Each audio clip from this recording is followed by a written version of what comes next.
Et bonjour à tous, ravi de vous retrouver pour l'émission du mercredi 2 avril 2025. On se retrouve avec un Bitcoin à 84 258 $, un Ether sous les 1009, de nouveau 1860 ce matin. On recule de moins de 2, moins de 3% du côté des altcoins jusqu'à moins 4 pour le Toncoin. On voit que la semaine est désormais gras dans le rouge pour la plupart. On va voir ce que ça va donner aujourd'hui avec une journée, comme vous le savez, appelée Libération Day du côté des États-Unis, où on devrait avoir donc enfin le fin mot de l'histoire par rapport aux fameux tarifs qui seront mis en place par cette administration Trump. Le top 50 se clôturant comme d'habitude avec du Kaspa, Sonic, Arbitrum, Algorand qui sont entre 1,5 et 1,6 milliards de capitalisation. Donc petit à petit, on voit malgré tout que le top 50 recule légèrement en termes de cap, puisque une ou deux semaines en arrière, on était plutôt autour de 1,7 milliard jusqu'au top 50.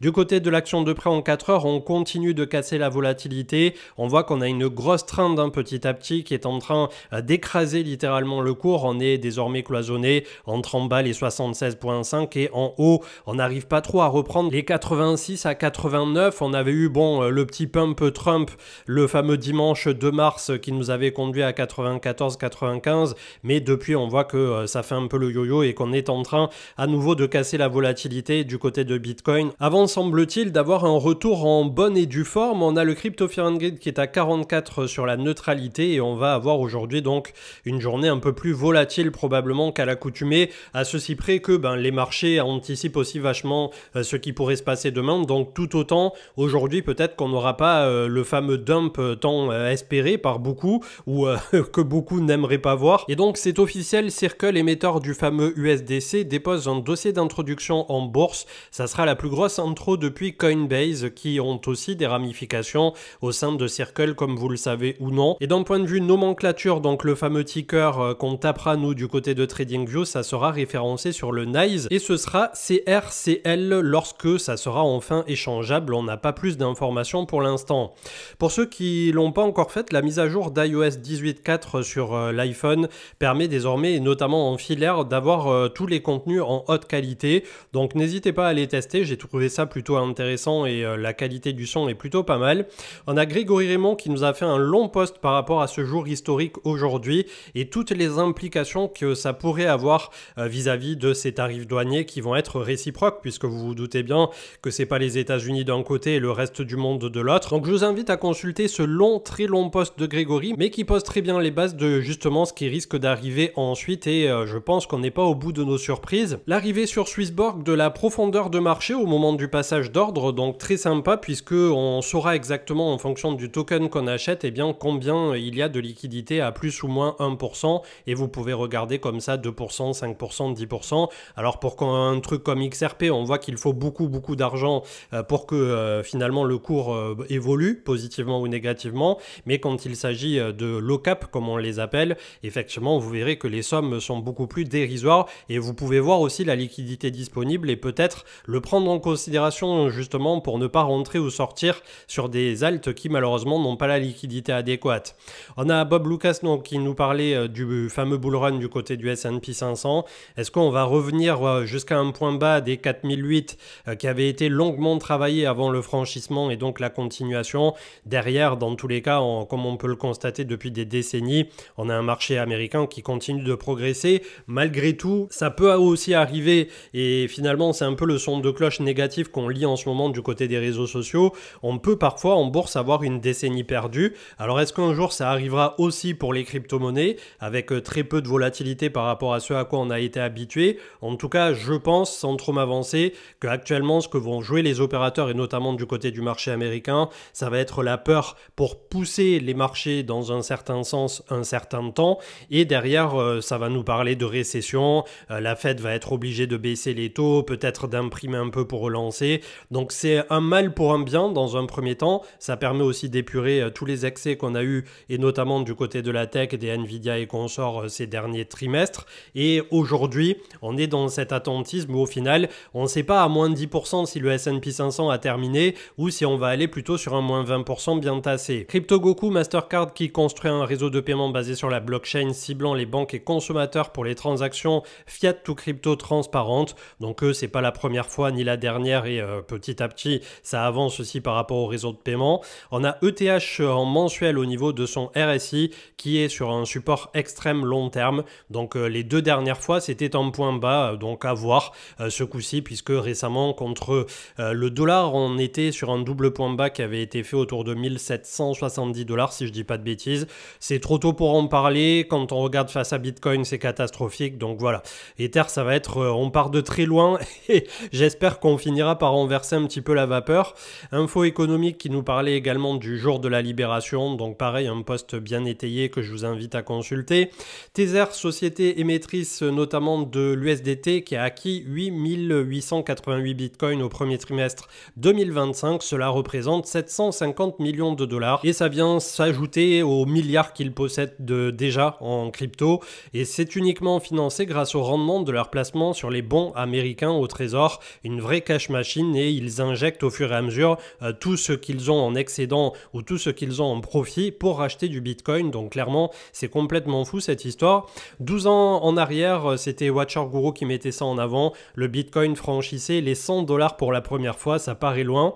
Le gold qui continue de progresser, 3160 $ l'once hier, on est très proche des 3200, un baromètre du non-appétit au risque finalement des marchés en ce moment, on est vraiment sur du risque off. L'inflation de la zone euro qui est tombée à 2,4, elle était attendue à 2,5, donc au final il faudrait voir dans le détail pays par pays, mais d'un point de vue européen global, l'inflation est plutôt sur le déclin plutôt que sur un rebond à court terme. Les projets les plus porteurs en DeFi par The DeFi Investor, avec AAV, Pendle et Mantle qui arrivent en tête de liste, qui d'ailleurs ont pris pas mal de parts de marché à Uniswap aussi. On a ENA, Link, Eigenlayer, Morpho, CRV, Fluid Maker et Meteora juste derrière, avec Lido en bon dernier entre guillemets par rapport à l'attraction qu'ils ont en ce moment. Le nombre de wallets contenant entre 1000 et 10 000 bitcoins a augmenté de 2,6% durant les 5 dernières semaines, alors que le prix du bitcoin se trouvait entre 81 000 et 84 000 $. Donc c'est vrai que quand bien même on a une période qui est compliquée, qui est très trouble vis-à-vis des marchés, on a des wallets, et notamment les wallets de Whales, qui continuent d'accumuler du BTC. De même qu'on peut observer depuis quelques mois des Whales de la première heure qui, elles, sont en train de distribuer à partir du moment où on se trouvait justement entre 70 et 100 000 $ et plus. Ryan Detrick qui nous met en avant la statistique qu'après un premier trimestre mauvais pour les marchés, en général, le mois d'avril est plutôt positif. Donc puissions-nous avoir enfin un petit peu d'air, et notamment pour les marchés traditionnels. Je ne sais pas du tout ce que ça va donner aujourd'hui justement par rapport aux tarifs réciproques qui seront mis tout simplement en application, mais en tout cas il y a quand même une possibilité en effet que les marchés l'aient déjà pricé en amont, tout ce qui est en train de se dérouler. Également toujours avec Ryan Detrick, il met en avant les secteurs du S&P 500 qui, quand on nous dit que tout était dans le rouge, eh bien ça n'est pas vrai, puisque pour l'instant tout ce qui est consommateur, énergie, l'immobilier et d'autres comme la finance et le matériel, l'utilité et les soins de santé sont plutôt dans le vert, tandis que oui, la technologie a reculé de 11%, et vu que la technologie était fortement pondérée, en effet tout le monde a l'impression que tout chute quand on regarde les indices. On a Goldman Sachs qui prévoit toujours à un horizon de temps de 12 mois une récession à 35% de chance, donc ça a été en augmentation par rapport aux estimations qu'ils avaient fait précédemment, puisqu'ils étaient à peine à 20%.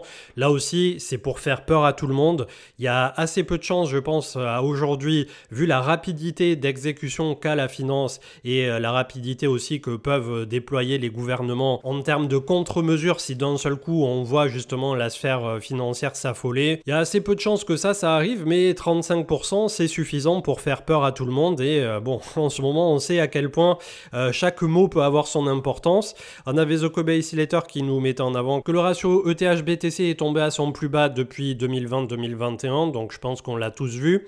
On a également Olivier Rossi qui nous mettait en avant qu'il y a un point commun entre les crashs de 2000-2008 et le Covid, c'est tout simplement selon une analyse du DB Financial, et donc ils ont conclu qu'il semble que le marché US chute lorsque la croissance du PIB est inférieure au taux des Fed Funds, et les Fed Funds, comme vous le savez, qui depuis pas mal de temps sont restés hauts, donc c'est pour ça il y a beaucoup d'attentes en fait pour cette année 2025, et pour l'instant trop peu de réponses, j'ai envie de dire. On avait Nvidia qui était venu chercher pas très loin des 100 $ à 105-106, et un rebond qui s'était opéré il y a 24-48 heures, et ensuite on est en train petit à petit de revenir sur les informations d'il y a 2 jours, avec notamment Grégory Raymond qui mettait en avant la stratégie de MicroStrategy qui désormais s'appelle Stratégie tout court vis-à-vis de cette acquisition en boucle et de levier vis-à-vis de leur levée de fonds continue pour acquérir toujours plus de Bitcoin. Un long post de Marc également par rapport au sentiment général sur Ether. Je vous invite à le consulter, c'est en anglais, mais aujourd'hui, il y a à peu près tout qui permet de traduire en temps réel. Alexandre Baradez qui nous met en avant que les 10% de correction du S&P 500 ont détendu les valorisations. Le price earning forward est passé de 22,5 à 20. Donc là aussi, on revient plutôt à une moyenne, comme vous le voyez, et tout ce qui excède quand on a eu 2008, 2018, 2020, c'est-à-dire quand on rentre dans un territoire où on est plutôt entre du 20 à quasi 30 et plus % de correction pour le S&P, ça reste des points d'entrée qui sont générationnels. Alors moins de 10%, ça l'est un peu moins puisque ça arrive moins 5, moins 10 tous les 2 ans comme on l'a vu au niveau des statistiques. Moins 20%, ça arrive que tous les 4 ans voire plus, donc c'est quelque chose un peu plus sérieux, ça n'est pas encore arrivé aujourd'hui, mais si on avait un S&P qui finissait justement entre 4008 et 5000 points, eh bien ça nous permettrait d'avoir nos fameux moins 20%. On terminera toujours avec Goku, avec le régulateur financier du Japon qui prévoit de reclasser officiellement les actifs crypto en tant que produits financiers d'ici à 2026. Donc encore une réglementation, une régulation qui avance. 2670 milliards, la moyenne mobile 50 est toujours défendue autour de 2600. C'est la zone clé pour la capitalisation totale du marché crypto. Si on vient travailler durablement en clôture en dessous, en hebdo, ça veut dire que nous risquons d'avoir voilà, un peu des sueurs froides. On voit que ça a défendu le support autour de 42-43 et c'est exactement ce qui se passe notamment du côté du Bitcoin, où lui, il est plutôt autour de 44, son support RSI hebdomadaire. Et pareil, on a la moyenne mobile 50 qui fait office de juge de paix pour l'instant à 76 000 et la zone qu'on n'aimerait pas perdre, en tout cas, qui se trouve juste en dessous entre 73 et 75. Ether toujours extrêmement dégradé, mais malgré tout, comme on l'a vu tout à l'heure, c'est la première fois depuis très longtemps qu'on a un RSI aussi bas, que ça soit en hebdo et que ça soit en mensuel. Donc s'il y a bien un moment où on peut poser les choses, eh bien ça sera autour de cet endroit. Le prix exact, aucune idée, entre 1005 et 1008 peut-être, mais en tout cas pour l'instant, bon voilà, on part de tellement loin que je suppose un jour quand ils en auront marre de shorter, et notamment du côté des futurs, ou de faire des stratégies delta neutre autour de Ether pour laisser son prix hacké, je suppose que un peu comme Bitcoin à l'époque quand on était à 15 000, il y avait quand même cet objectif de se dire, ben ok, si un jour Bitcoin va à 100 000, ça fait une sacrée remontada en termes de prix et de pourcentage et de performance. Il y a bien un jour que Ether soit à 1005, à 1000 ou peut-être à 800 $, j'en ai aucune idée, où ils auront un peu le même éclair de génie peut-être à se dire bon bah si on va chercher du 3000, du 4000, du 5000 et peut-être plus par rapport à Ethereum, il y aura plus à gratter en upside que à continuer d'essayer de le cloisonner à la baisse. En tout cas, c'est comme ça que j'essaie de me mettre dans la tête d'un market maker qui sur ce cycle en tout cas et notamment pour les altcoins mais surtout pour Ether n'auront pas fait de cadeau à ceux qui y croyaient ou qui voulaient encore y croire. Le futur du S&P 500 on travaille sous la moyenne mobile 50 qui aujourd'hui est autour de 5725 points. Donc à voir si on a l'appel d'air qui nous conduirait dans un premier temps à 5003. On a la mèche ici du Yen Carry Trade autour de 5100 et le gros support comme vous le savez autour des 4850. On est en train d'imprimer un petit W ici au niveau du RSI sur une zone qui avait été une zone d'intérêt notamment en octobre 2023. Donc bon, c'est un peu trop mince pour en faire un support pour l'instant et surtout qu'on est un peu au milieu de nulle part ici. Mais bon, je mets de côté aucun scénario bien entendu. Pour moi, je vois pas pourquoi ça s'arrêterait au milieu de nulle part ici, si ce n'est pour de nouveau prendre le contre-pied sur tous ceux qui sont en train très certainement de parier à la baisse contre le marché américain et de parier par corollaire contre l'administration Trump et tout ce qu'ils sont en train de mettre en place. Le Nasdaq qui représente la tech donc américaine qui lui aussi est pas mal dégradé, moins 0,40 malgré le rebond hier de quasi 1%. Donc pareil, on est sous la moyenne mobile 20, sous la moyenne mobile 50, on a la 100 qui est pas si loin derrière, autour de 18 150. Voilà, pour l'instant statu quo, il faut laisser tout simplement le marché dérouler sa partition. Et aujourd'hui, comme vous le savez, c'est un jour qui est assez important pour l'ensemble des marchés. On clôturera avec le gold qui se trouve à 3124 après être venu donc mécher 3150. Pareil, ça fait pas mal de temps qu'on évolue très très haut en RSI. Et si on jette un petit coup d'œil en mensuel, et bien également on voit que si on se fait une zone comme ça de surchauffe entre guillemets depuis 2005-2006, et bien c'est à chaque fois que le RSI est arrivé à partir de 83-84 et le pic de 2008 c'était 86 et on voit qu'en 2020, juillet 2020, ça avait déclenché déjà des prises de profit et que là on pourrait matérialiser réalisé un très joli M double top en mensuel avec des volumes qui ont été ascendants et voilà.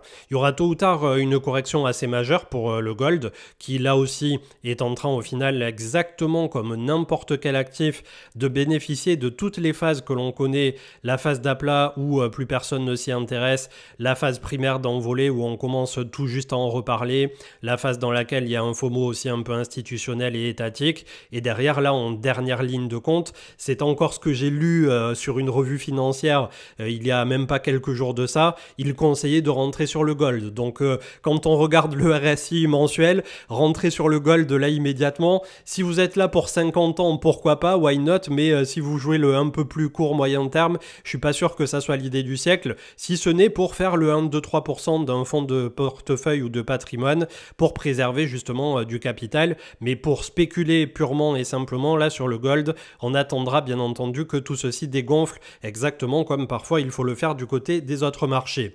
Je vous souhaite une excellente journée, on continue d'ouvrir l'œil puisque cette journée va nous offrir peut-être ou pas un peu plus d'informations quant à la suite. En tout cas, on le commentera ce week-end et on fera un gros débrief et entre-temps très certainement qu'on fera un live avec Marc et notamment pour vous parler de Newsispay et de la fameuse CB avec le wallet Zili si je dis pas de bêtises qui permet comme ça de faire le pont et le meilleur des mondes entre le côté bancaire où on a besoin aussi de temps en temps de payer des trucs et le côté pure player on va dire décentralisé pour pouvoir dépenser notamment nos crypto-monnaies. Très bonne journée et à plus tard. Ciao ciao.